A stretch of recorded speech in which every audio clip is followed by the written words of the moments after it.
The first time I saw the alien princess, she was kneeling in chains while an entire galaxy turned its back on her.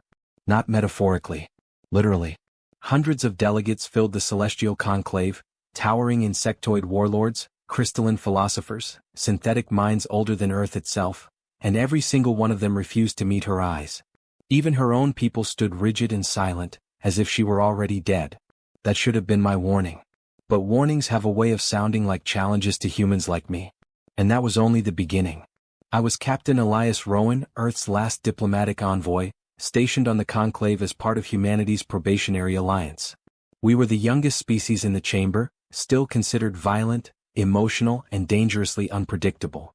I had been told, explicitly, to observe, not interfere. Then the choosing began. The Empire of Caris had lost its queen in a civil war that scorched half their star systems. By ancient law, the surviving princesses were to be evaluated by the conclave. One would be chosen, strengthened, and crowned. The others would be removed. Permanently. Princess Thauré was the smallest of them. Her exoskeletal armor was cracked. One of her 4 arms trembled uncontrollably. Her bioluminescent eyes flickered like a dying star. Sensors hovering above her registered genetic instability, neural degradation, weakened plasma core, incompatible combat instincts. In a galaxy that worshipped strength, she was a flaw. She cannot rule, intoned the Arbiter mind, its voice echoing like collapsing metal. She cannot fight. She cannot dominate. A murmur of agreement rippled through the chamber. Thauré lifted her head anyway. I can endure, she said softly. No one cared. One by one, the delegates cast their rejection sigils. Red light flooded the hall. Final. Absolute. That was when I realized something was very wrong. Because Thauré wasn't afraid. She was relieved. And that changed everything. I leaned forward in my seat, heart pounding. My neural implant pulsed with alerts, diplomatic protocol violations, risk assessments, warnings scrolling too fast to read. But my eyes were locked on the princess. Her gaze flicked toward me. Just for a second. And in that moment I felt it. Not weakness. Fear, mixed with resolve. And something else. Hope. I stood. The chamber went silent. Humans weren't supposed to stand unless addressed. We weren't supposed to interrupt ancient rites older than our sun. I could feel the weight of 1,000 alien minds turning toward me. What happens to the unchosen? I asked. The Arbiter mind paused. That alone sent a chill through me. They are unmade, it replied. Their genetic lines terminated.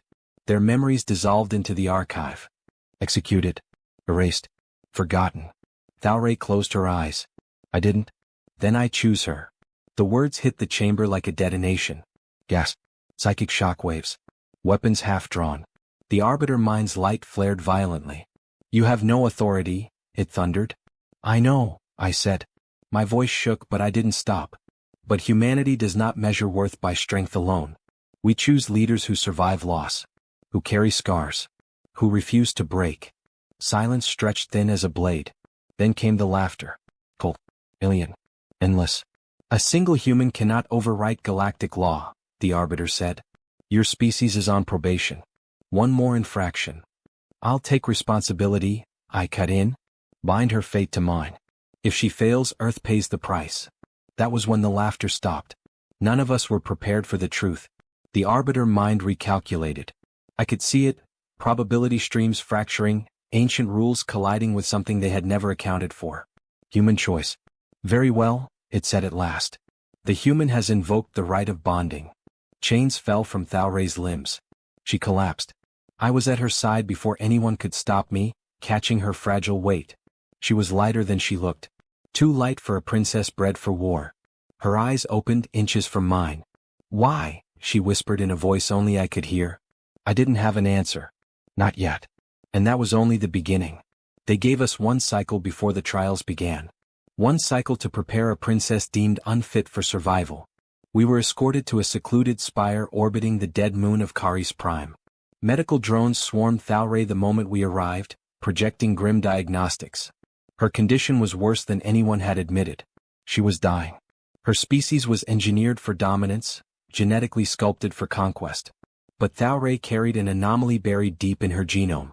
A mutation that suppressed aggression, amplified empathy, destabilized her plasma core. The Empire had tried to fix her. Forbidden experiments. Neural splicing. Pain she remembered too well. They wanted a weapon, she told me one night as the stars drifted past the viewport. I was inconvenient. So they hid you, I said. She shook her head. They broke me. What I saw next changed everything. During her recovery, my implant intercepted sealed conclave data, something I was never meant to see. The truth about the choosing.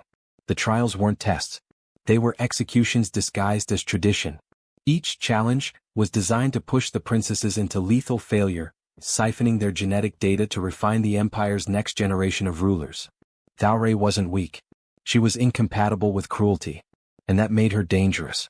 If she survived, the Empire's entire ideology would collapse. Around the midpoint of the cycle, the Arbiter Mind summoned me privately. You have made an error, it said. The princess's mutation is contagious. I felt my blood run cold. Contagious how? Exposure to her neural patterns increases emotional variance, it replied. Empathy. Individualism. Resistance to hierarchical command. Human traits. She's not weak, I said slowly. She's different. Yes, the Arbiter said. And difference spreads. That was the moment I realized the galaxy wasn't afraid of Thalray dying. They were afraid of her living. The first trial was combat. They placed her in an arena against an automated warbeast calibrated to kill royal candidates in under 30 seconds. The conclave watched. I watched. Thalray stood alone, trembling. Then she did something no one expected. She lowered her weapons.